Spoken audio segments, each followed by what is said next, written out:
Guys good night. রাত্রি এখন 10:30 বাজে। একটা ইনফরমেশান দেওয়ার জন্য এই ভিডিওটা করছি। আমার সঙ্গে দাদাকে কথা বলতে দেওয়া হচ্ছে না।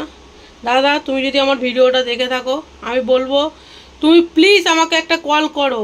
কেন আমার সঙ্গে তোমার সঙ্গে কথা বলা দিতে হচ্ছে না? আমি এখনই ল্যান্ড ফোনে ফোন করেছিলাম, ফোনটা রিসিভ করে নে।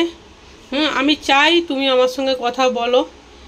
আমি বাধ্য হয়ে ভিডিও করে আমি ছাড়ছি। কেন না আমি কিভাবে করব, আমি কিভাবে তোমার সঙ্গে যোগাযোগ করব? আমিও জানতে চাই তোমার আমার প্রতি কী রাগ আছে, কি হ্যানা তেনা ব্যাপারটা সব বুঝিয়ে বলতে চাই। ঠিক আছে? একতরফা কোনো কথা শুনবে না, দুতরফা কথা শুনে আমি ব্যাপারটা পুরো বুঝিয়ে বলতে চাই। আমি চাই দাদা তুমি আমার সঙ্গে কন্ট্যাক্ট করো, তুমি আমার সঙ্গে কন্ট্যাক্ট করো। ঠিক আছে? আমি এখন ফোন করেছিলাম, বাট ফোন কেটে দেওয়া হয়েছে। আমি চাই তুমি সব কথা, সব স্ক্রিনশটগুলো দেখো, তুমি আমার সঙ্গে কন্ট্যাক্ট করো। আমি তোমার সঙ্গে কন্ট্যাক্ট করতে, আমি চাই এখন চাইলেই বম্বে থেকে ওয়েস্ট বেঙ্গল যেতে পারবো না। তাই আমি চাইছি ভিডিওর মাধ্যমে তুমি যদি আমার ভিডিও দেখে থাকো, প্লিজ আমার সাথে কন্ট্যাক্ট করো।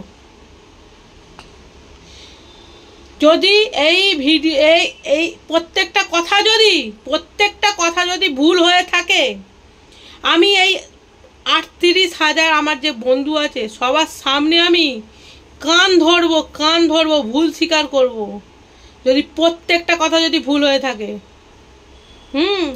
আজকে আমি একজনের লাইভে গেছিলাম, সেখানে পুরো রিমুভ করে দেওয়া হয়েছে, পুরো হাইড করে দেওয়া হয়েছে। একজনের লাইভে গেছিলাম, মানে যে আমি সত্য হয়ে গেছি, ছেলেটার তো আমি সত্য হয়ে গেছি, অন্যের বউকে নিয়ে টানাটানি করছে না, সেটা বলছি বলে আমি সত্য হয়ে গেছি। আর তাদের ফ্যামিলি তো ওয়াইটিতে থাকে না, ওয়াইটি সকলে জানে ব্যাপারটা, তাদের ফ্যামিলির লোক কী করে জানবে? তাদের ফ্যামিলি তো ওয়াইটিতে থাকে না, তারা ওই জন্য ব্যাপারটা জানছেই না, নষ্টামিগুলো জানছেই না।